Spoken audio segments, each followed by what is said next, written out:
इसमें जो है ना सबसे बड़ी खूबी ये है कि रीजनल से आपकी जो टंग ट्विस्ट है, मीन्स आपकी जो ज़बान का जो घुमाव है वो बहुत आपको इजी करने का मौका मिलता है, और आपको एक डिफरेंट फ्लेवर और डिफरेंट टाइप ऑफ सिंगिंग उसका एक मज़ा मिलता है। और नेचुरल बात है कि मैंने बहुत सारी ऑलमोस्ट हिंदुस्तान की सारी लैंग्वेजेस में मैंने गाने गाए हैं, तो जब भी ये इस तरह का काम आता है तो एक अलग से चैलेंज होता है जो कि मज़ा आता है।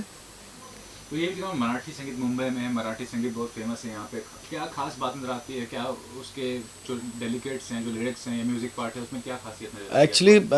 आपको ऑनेस्टली बताऊं मैं कि म्यूज़िक जो अभी तक ज़िंदा है वो रीजनल में है। अच्छा। एक्चुअली तो उसका रीज़न है कि अभी भी रूट से जुड़े हुए हैं, और जो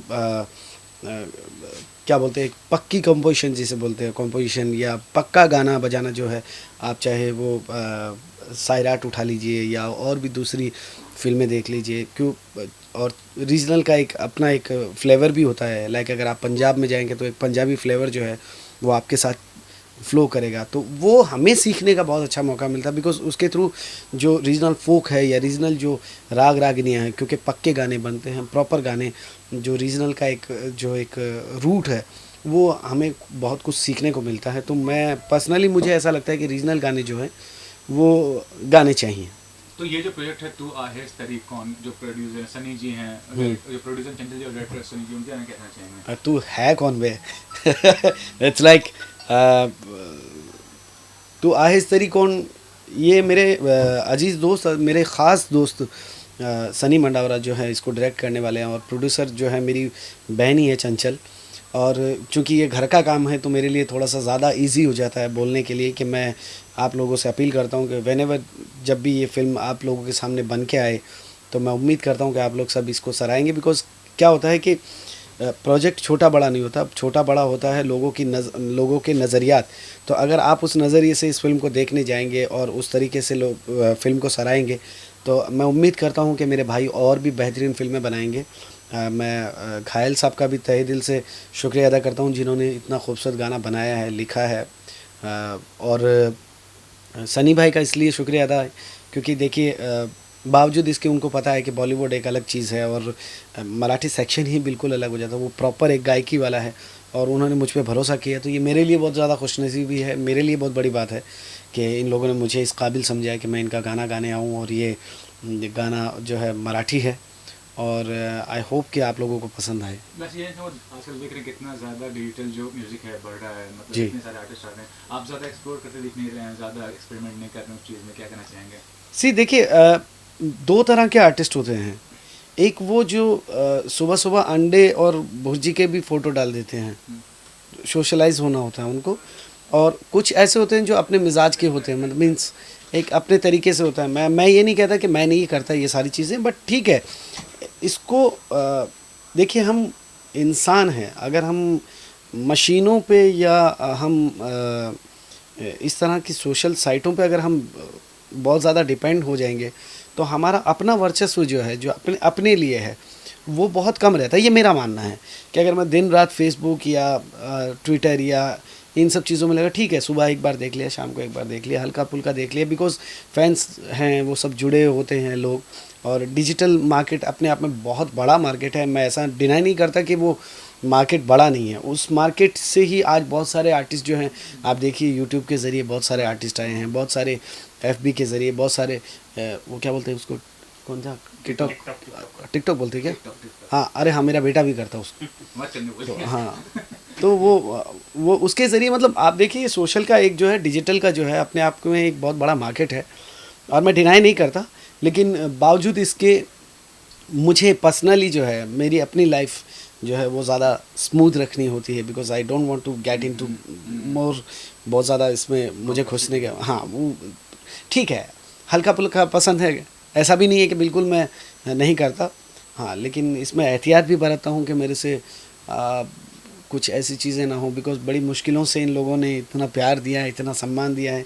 और सोशल मीडिया के ज़रिए जितना आपको सम्मान, जितना प्यार मिलता है, उतना कई बार आपको नेगेटिव भी सुनना पड़ता है, जिसके असर जो हैं वो कई बार हम जैसे इमोशनल लोगों पे थोड़ा सा ज़्यादा ही पड़ जाता है। बिकॉज आई डोंट थिंक कि अल्फाजों का असर नहीं होता, अल्फाजों का ही असर होता है।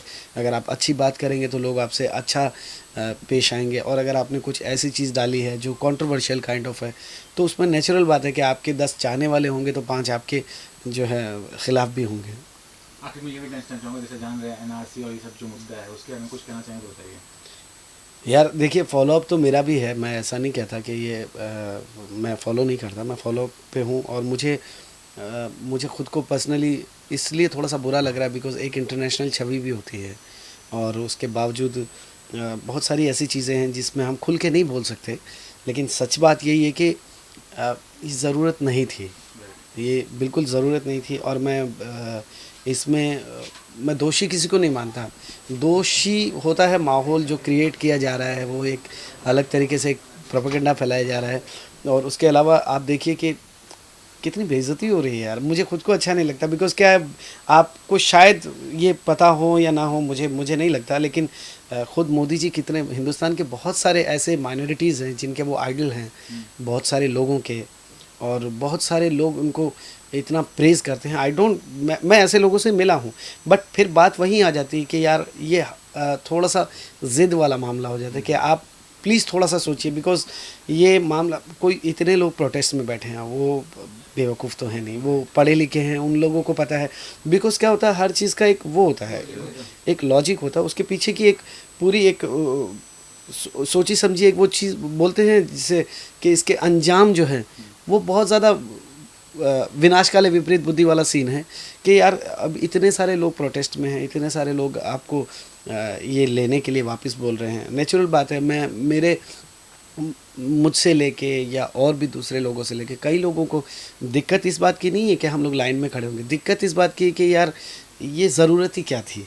क्योंकि देखिए, आपका आईटी सेल इतना मजबूत है, आपके इतने सारे लोग जो हैं वो आपके कार्यकर्ता इतने हैं, तो अगर कोई इस तरह का कोई घुसपैठिया है तो हम तो खुद बोलते हैं कि पकड़ो और निकालो, हम खुद कहते हैं। लेकिन बात ये आ जाती है कि अब उसको इस तरीके से इम्प्लीमेंट करना, क्या होता है, कुछ चीज़ें कभी कभी सही होती है, मैं डिनाई नहीं करता, लेकिन एग्जीक्यूशन, वो जो एग्जीक्यूट जो करना होता है वो कहीं मिस लग रहा है। तो नेचुरल बात है कि जब वो मिस है तो हमसे कई गुना ज़्यादा समझदार लोग हैं जो इस चीज़ के लिए उतरे हुए हैं। प्रोटेस्ट में क्यों उतरे हैं लोग, हमसे कई गुना ज़्यादा समझदार हैं।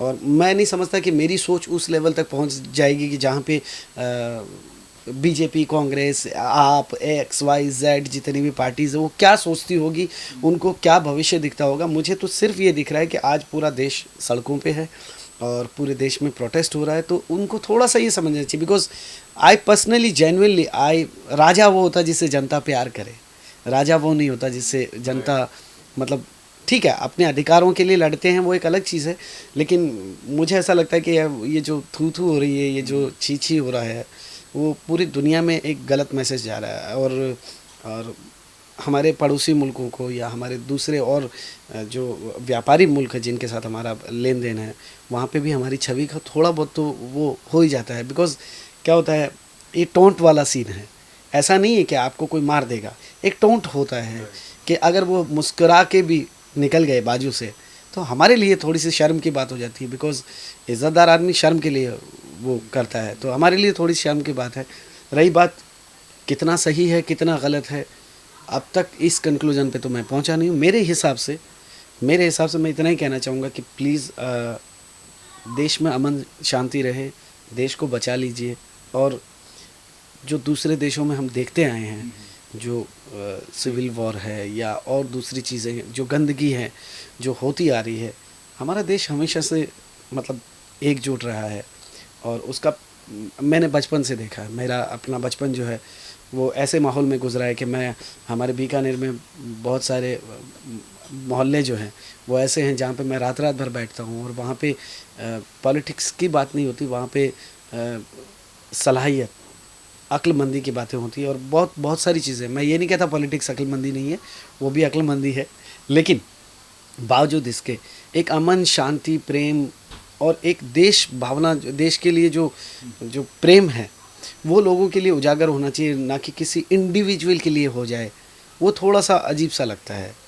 और मैं फिर से रिक्वेस्ट करता हूँ आपके चैनल के माध्यम से, मैं दरख्वास्त करता हूँ कि जो छी ये जो थू थू हो रहा है इससे थोड़ा सा बचें, बिकॉज़ हमारी अपनी एक बहुत बड़ी, हम लोग विश्व गुरु हैं, हमें ये नहीं करना, हमें शोभा नहीं देता।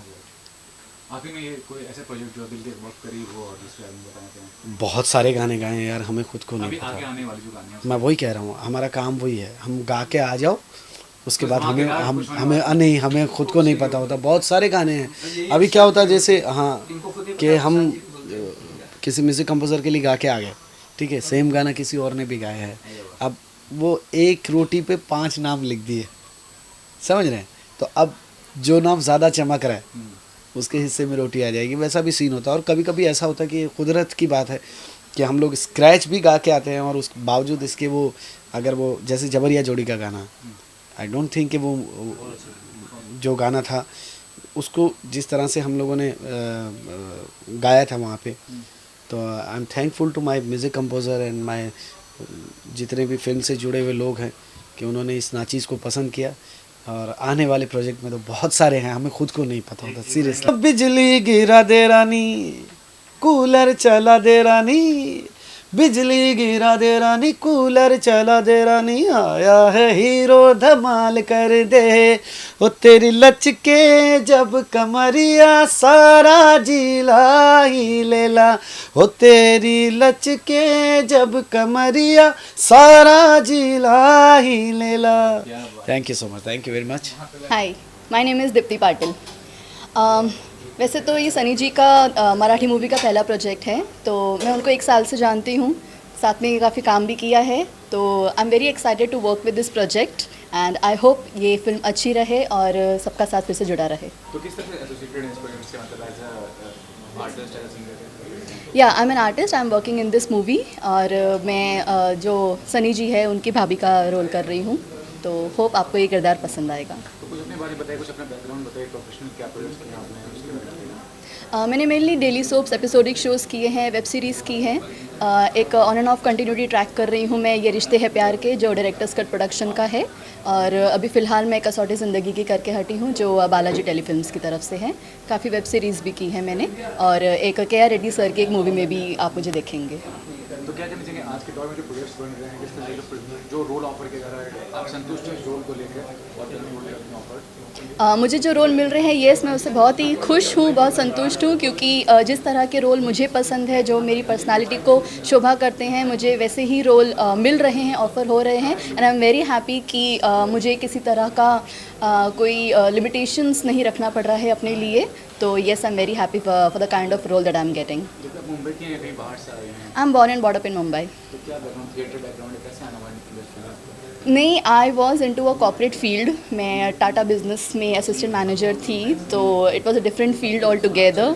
बचपन का सपना था टीवी पे आना, सीरियल्स और मूवी में काम करना, तो जब हस्बैंड बेबी लाइफ सब सेटल हो गए हैं, तो सोचा अपना सपना जिया जाए और जो हम करना चाहते हैं बचपन से वो किया जाए। तो फैमिली के सपोर्ट से, सबके सपोर्ट से आज मैं यहाँ हूँ। सिर्फ 1 साल ही हुआ है इस इंडस्ट्री में, और सबकी सपोर्ट और ब्लेसिंग की वजह से काफ़ी अच्छे मैं मुकाम पर पहुंची हूँ। Thank you so much.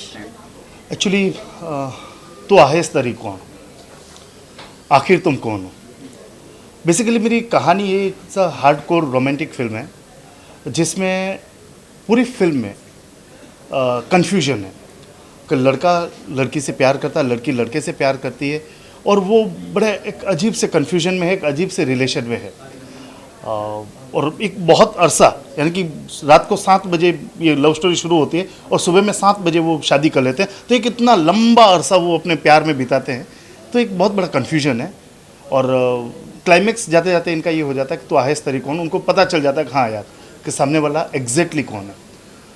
In short एक लाइन में कहा जाए तो बहुत ज़्यादा बड़ा चीज़ नहीं है, एटलीस्ट 20-30 करोड़ इंडिया के जो यूथ है वो सब ऐसे ही है, एग्जैक्टली प्यार में, एक एज में जब वो प्यार में होते हैं तो इसी तरह से होते हैं। तो एक बहुत सी कॉमन सी लव स्टोरी, कॉमन मैन की लव स्टोरी। जो कास्टिंग किया उसके बताइए, कास्ट कौन है, कोई पॉपुलर चल रहा है इस फिल्म में? काफ़ी लोग हैं इसमें, काफ़ी इंडस्ट्री से भी है, बट हम लोगों ने यहाँ पे एक जो पेयर जो था, हम लोग एक फ्रेश पेयर को यूज़ ले रहे हैं, तो वो देखा जाए तो हीरो हीरोइन हम ये समझे कि एकदम फ्रेश पेयर है। तो ये जाऊँगा, कब रिलीज डेट वगैरह बताइए कब? अब हम लोग इसको मार्च में शूट प्लान कर रहे हैं इसका, और कोशिश ये है कि दिवाली के आसपास हम लोग इसको रिलीज़ करें। बट फिल्में हैं, मौसम है, अब एग्जैक्टली आप तो अभी घोषणा नहीं कर सकते कि हम एग्जैक्ट डेट पे ही रिलीज़ कर सकते हैं, पर प्लानिंग ये है कि दिवाली पे हम लोग इसको रिलीज़ करें। शूट का प्लानिंग कहाँ कर रहे हैं आप मुंबई? शूट एक शेड्यूल मेरा मुंबई में है, विरार में हम लोग काफ़ी बड़ा चंक इसका यहाँ पे विरार में निकाल रहे हैं, और बाकी राजस्थान जा रहे हैं जिसमें सॉन्ग्स है, एक्सटीरियर है बहुत सारा, तो राजस्थान में कर रहे हैं। कुछ अपने बारे में बताइए, आपका बैकग्राउंड क्या है एज अ प्रोफेशनल? कोई बहुत बड़ा बैकग्राउंड नहीं है सर। मैं बेसिकली पिछला महीने एक शो किया था जिसमें मुझे नेशनल अवार्ड मिला था, खेतेश्वर महिमा, और बाकी 18 सालों से इंडस्ट्री में हूँ। मैं लगातार कर ही रहा हूँ। मैंने ऐसा कोई चैनल नहीं है जिसके लिए मैंने एज अ डायरेक्टर नहीं किया। मेरी कन्नड़ फिल्म ब्लॉकबस्टर थी, मेरी पंजाबी फिल्म ब्लॉकबस्टर थी, मेरी बंगाली फिल्म ब्लॉकबस्टर थी। अभी पंजाबी एक मेरी रेडी टू रिलीज़ है, एक ओमकार, पुनीत इस्सर थे उसमें, और मनोज कुमार जी को मैंने आखिरी बार उसमें डायरेक्ट किया था। ये मनोज कुमार जी का कहना है कि यदि किसी ने आखिरी बार एक्शन का तो वो सनी तुम हो। तो बहुत बड़ा तो नहीं है, बट हाँ कर रहा हूँ मैं। मैंने देव साहब को, मैंने उनके लास्ट फिल्म थी उसमें उनको असिस्ट किया था। तो बस कर रहा हूँ, मेरी एक जर्नी है जो चल रही है। Thank you sir. ये मराठी सॉन्ग है, इसमें जो है राजा हसन जी गा रहे हैं इस गाने को, मुझे खुशी हुई। और सनी जी इसके जो डायरेक्टर हैं और इसके कोरियोग्राफर नयन भाई, बहुत अच्छा इस फिल्म का भविष्य होने वाला मुझे यकीन है। और मुझे सनी जी ने मौका दिया, मुझे खुशी हुई। और इस फिल्म के जो गाने हैं अर्चना जैन जी और राजा हसन जी गा रहे हैं। और इस फिल्म का मैंने हिंदी वर्जन और मराठी वर्जन दोनों किया हूँ। हिंदी में लिरिक्स मैंने किए हैं और मैंने म्यूज़िक इसका किया है। और मुझे यकीन है कि बस आप लोग की दुआ से ऐसे ही अच्छे प्रोजेक्ट करता रहूँ और आप लोगों के बीच आता रहे बस। Well, I am the female singer for the songs in this movie, and I am very thankful to Riddhi Siddhi Productions for giving me this chance of doing the playback in the movie, and I'm really excited and looking forward for the movie, and किस तरह I hope क्या situation है बताइए? it's a romantic song, and it's about two lovers who are praising each other and who are dreaming of, kind of in the future, they want to be with each other for life and they want to get married. So it's like a dream song. It's a very romantic song.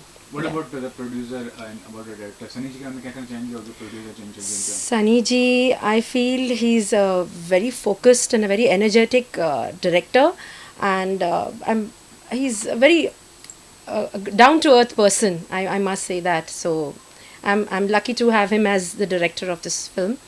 Yeah. And general जो music industry, जो Marathi music है, उसके बारे में बताइए, कैसा लगता है आपको लिरिक्स जो आपके? मैं ज़्यादातर मराठी गाती नहीं हूँ, लेकिन I am a versatile singer and I just love Marathi songs as well. I love to experiment and sing them as well. So I am looking forward to this first Marathi song of mine. Something about yourself, and जो projects आपने पहले किए हैं उसके बारे में जो करने वाली हैं फ्यूचर में? मेरे 2 सॉन्ग्स जी म्यूज़िक कंपनी ने रिलीज़ किए हुए हैं, and they've been launched on the Z Music YouTube channel, and I have my own YouTube channel as well, and I sing on various platforms as a professional singer. I sing all types of Rajasthani, folk, Bollywood, bhajans, and etc., wedding songs, everything. So I'm just looking forward to doing something great in my music career now, and singing on higher platforms. And I have also sung a song with the great singer KK during the 2006 tsunami. It was called Hope Fir Milega Ashiana, and that was the name of the album. And so yeah, I'm looking forward to the launch of this film now. Thank you. First thing तो welcome to Box Cinema and Bollywood Adda, जो हर हमारे project को cover करते हैं. Thank you so much. And basically myself Naren Chauhan, I am the Bollywood dance choreographer, and बहुत सारे project किए हैं. अभी इस प्रोजेक्ट के बारे में तू आहिस तरीकुन, आपके पीछे जो लगा है फ्लैक्स आपसे देख सकते हैं, तू आहिस तरीकुन, it's a question mark. But इसके जो गाने बने, अभी जो राजेश जी ने जो संगीत दिया है, it's very fast and very very romantic गाना है यहाँ पे एक. और एक भाभी का भी सॉन्ग है यहाँ पे जो आई थिंक सो एक अलग ही फील देगा. और सनी जो या इस फिल्म को प्रोड्यूस और डायरेक्ट कर रहे हैं, थैंक्स टू। और सेकंड थिंग, आज जो हमारा गाना जो यहाँ पे रिकॉर्ड हो रहा है, राजा हसन जी गा रहे हैं यहाँ पे गाना, और बहुत अच्छा मेडली बनने वाला है। सो हम वेरी एक्साइटेड मैन, कभी गाना आके लॉन्च हो, बस दैट्स इट। सनी जी को मैं पहले से जानती हूँ, लगभग 6 महीने से हमारी बात चल रही थी इस प्रोजेक्ट के बारे में। मैं इंटरेस्टेड थी तो उन्होंने मुझे ऑफ़र किया कि सेकंड लीड आप कर सकती हैं, तो मैंने कहा हाँ जी मैं कर सकती हूँ। तो इस तरीके से मैं इस प्रोजेक्ट से जुड़ी। अपना नाम ही बता पाएंगे? मेरा नाम तनुभा रानी है। ये कहाँ से हैं आप? मैं दिल्ली से हूँ। अच्छा, और जो प्रोजेक्ट्स वगैरह किए हैं उसके बारे में कुछ बताइए। मैंने सीरियल्स किए हुए हैं, संकट मोचन हनुमान, कुंडली भाग्य, कुमकुम भाग्य और विघ्नहर्ता गणेशा। इस तरीके से मैंने काफ़ी सारे सीरियल्स करे हुए हैं। और मैंने एक मूवी की हुई है खाटू श्याम बाबा, और एड वगैरह मैंने किए हुए हैं MTV के लिए। तो आगे क्या कर रही हैं, क्या विजन है एक्टिंग करियर को लेकर आपका? मेरा विज़न ये है कि मैं एक अच्छा सा करियर बना सकूं, लाइक मेरे को थोड़ा बहुत फेम वगैरह, और बस कुछ नहीं। तो क्या क्या थिएटर वगैरह, क्या डांसिंग, क्या? हाँ, मैंने थिएटर कर रखा है। मैंने दिल्ली से थिएटर कर रखा है, सतीश आनंद सर का 1 साल का कर रखा है थिएटर। सर, मेरा नाम आसिफ खान है और मैं अभी इस मूवी में मैं एक गाना गा रहा हूँ, जो मैं बहुत एक्साइटेड हूँ कि मुझे ये मौका दिया गया है यहाँ पर। सो मुझे बहुत खुशी है और इंशाल्लाह मैं ज़रूर इसको और भी आगे बढ़ाता रहूँगा। और बहुत खुशी हो रही है कि मतलब इंशाल्लाह इसी तरह मैं काम करता रहूँ और आगे से आगे वीडियो में, एल्बम में मैं अपने आवाज़ से अच्छा मतलब गाना गाता रहूँ। So thank you so much.